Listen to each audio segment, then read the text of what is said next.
I'm Susan Brown, and I'm honored to be presenting a plenary workshop at this year's EMDR conference. It's entitled Healing Wounds of Addiction, Combining EMDR and IFS as a Systemic Approach to Recovery. That will be presented on Sunday, September 11th, 8 a.m. Pacific, 10 Central, and 11 Eastern. So why integrate IFS with EMDR? For one thing, complex developmental trauma recommends including some type of parts or ego state work within the treatment. And from an IFS perspective, addiction is seen as a part with the role of protecting wounds from overwhelming the system. And it helps to form a relationship with this part before proceeding to the trauma that lies beneath.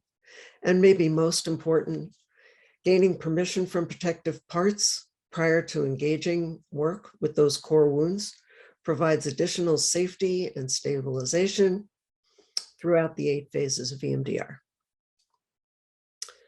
So we already know that EMDR is one of the most effective, efficient therapies for treating the trauma, but sometimes treating the trauma, although necessary, is not always sufficient for a sustained, robust recovery.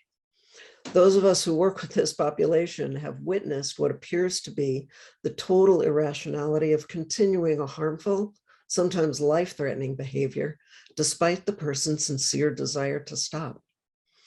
So one explanation is that parts that initially found addiction as a solution can end up in isolated neural networks of their own, estranged from other parts who are longing to heal. This can and often does lead to repeated relapses, leaving clients demoralized, hopeless, and filled with shame. So the ability of EMDR to link adaptive networks combined with IFS's way, internal family systems way, of befriending these often despised parts helps clients form a new, more compassionate relationship with this once protective part. So each one of these therapeutic approaches individually is a remarkable therapy, but combining them, especially with this population, turns out to be greater than the sum of its parts. So my primary goal for this workshop is to demonstrate through video, slides, and case studies how helpful this integration can be, especially with regard to relapse.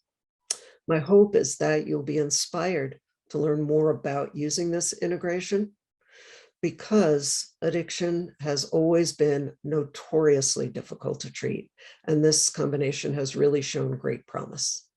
So until then, be well, be safe, and I hope to see you there.